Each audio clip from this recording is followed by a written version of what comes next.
Hello, this is Jessie Lunabai of the Fresh Bread Bible Ministry. Welcome to my channel. Today we are going to look at the compassion of Jesus. The compassion of Jesus. To begin with, we'll try to look at what compassion means. What is compassion? To help me in the definition of compassion, I had to consult some dictionaries online. The Cambridge Dictionary defines compassion as the strong feeling of sympathy and sadness for the suffering of other persons and the desire to help them. The Merriam-Webster Dictionary defines compassion as pity followed by an urgent desire to help. So in a nutshell, compassion is having sympathy for someone or some persons in their situation, followed by the need to help, to want to do something to alleviate the persons from their suffering. We are going to look at how Jesus was driven by compassion to help the people he came across. We'll start by reading Matthew chapter 14, verse 14. I'm going to read from the NIV version of the Bible. Matthew 14:14. When Jesus landed and saw a large crowd, he had compassion on them and healed their sick.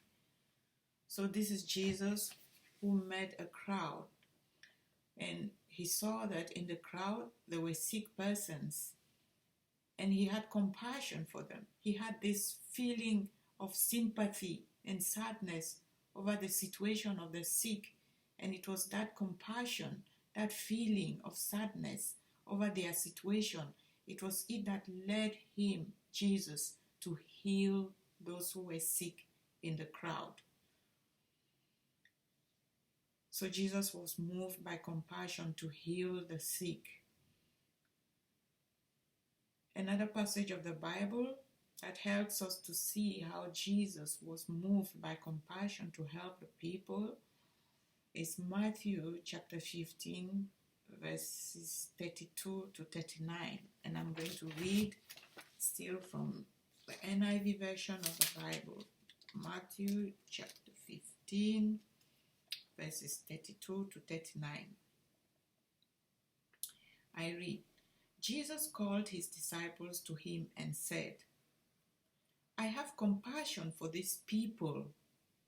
They have already been with me 3 days and have nothing to eat. I do not want to send them away hungry, or they may collapse on the way. His disciples answered, Where could we get enough bread in this remote place to feed such a crowd? How many loaves do you have? Jesus asked. 7, they replied, and a few small fish. He told the crowd to sit down on the ground. Then he took the 7 loaves and the fish, and when he had given thanks, he broke them and gave them to the disciples, and they in turn to the people. They all ate and were satisfied. Afterward, the disciples picked up 7 basketfuls of broken pieces that were left over. The number of those who ate was 4,000 besides women and children. After Jesus had sent the crowd away, he got into the boat and went to the vicinity of Magadan. So this is another passage of the Bible that shows us that Jesus was moved by compassion for the people, and he met their need of food. This is a crowd that had been following Jesus as he went about preaching and teaching the word of God. This crowd had been with him for 3 days, And Jesus noticed that they had not been eating, they hadn't had any food, they had just been following him. And his disciples thought that Jesus should dismiss the crowd, should ask them to go away. But Jesus, he was moved by compassion. He felt for the people. He thought and he said, but these people have been following me for the past 3 days. If I send them away, they have not been having food. If I send them away, they may collapse on the way. So we have to provide food for them. And the disciples thought, but they said, but where are we going to have food for all these people, for a large crowd? But Jesus, he knew what to do to meet the need of food for the crowd. He asked, what do you have? And the disciples said, we have only 7 loaves of bread and a few small fishes. Well, from the passage we have read, we see that the number of men who ate were 4,000. That is excluding, in the counting, women and children were excluded. So obviously, the crowd might have been more than 4,000 people. And the disciples wondered, what is 7 loaves of bread and a few small fishes going to do to this huge crowd? But Jesus, who had the power and the means to meet the need of food for the crowd, asked the crowd to sit on the ground. And then he took what was available, the 7 loaves of bread and the few fishes. He prayed, he gave thanks to God for the bread and the fish, and then started dividing and gave the disciples to pass on to the people, to the crowd who were already seated. And the Bible passage we have read says that they ate, 4,000 men ate, and they were full, they were satisfied, and 7 baskets full of leftovers were gathered after everybody in the crowd had eaten. All the men and children and women had eaten. 7 baskets full of leftovers were gathered. So, as Christians, how can we apply this in our lives? We as Christians, if you've accepted Jesus in your life, then you're a Christian, you're a born-again Christian, and you're a follower of Jesus. And we have to be like our Master Jesus.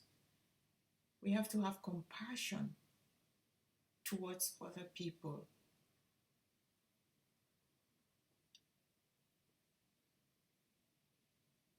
To have compassion for others, we need to walk closely with Jesus. We need to allow him to transform our hearts. Because on our own, we cannot do anything. On our own, we cannot have compassion for people. But when we walk closely with Jesus, when we allow him to transform our hearts, when we surrender our lives to him and allow him to transform our hearts, then we'll be able to feel this compassion. We'll be able to have compassion for others. We'll look at others and we'll have this strong feeling of sympathy and sadness over their situation, and we would want to help them. Because as followers of Jesus, we have to imitate our Master. We have to be like Jesus, and he's the only one who can enable us to be like him, to show compassion towards others.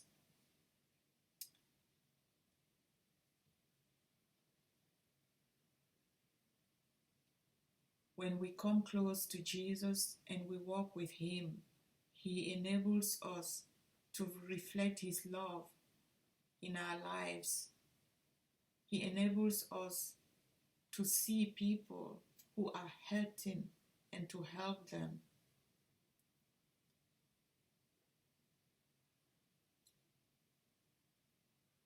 There are many people we come across who are hurting, and it's a pity that at times, even when we say we are Christians, we help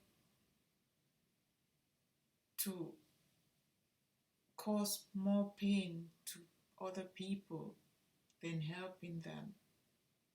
We need to be like Jesus. We need to have compassion for the weak, for the suffering, and do what we can to help other people. We may not be able to help everybody who comes our way, who needs help. But Jesus, in another passage of the Bible, teaches that even a cup of water, if we give a cup of water in His name, we are going to have our reward for that.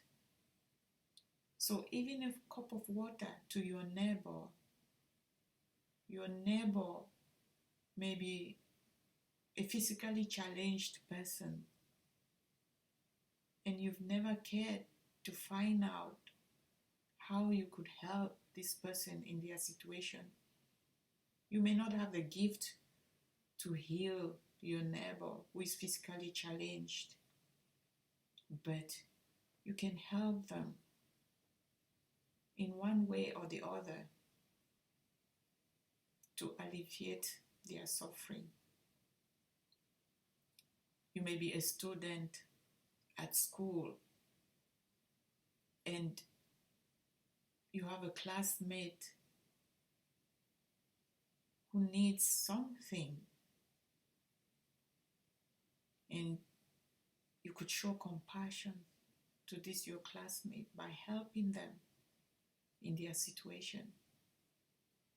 I remember when I was going to school and I didn't have enough money to buy all the books that were needed in that semester. But I remember a kind classmate of mine who offered to borrow me some money to buy some of the books that I needed. It was a help which I really appreciated. We are supposed to be like that. We, the followers of Jesus, we are supposed to help people, help them, have compassion for them, and help them in their various situations. Also, when I just became a Christian, I remember in the church in which I was, there was a partially blind man.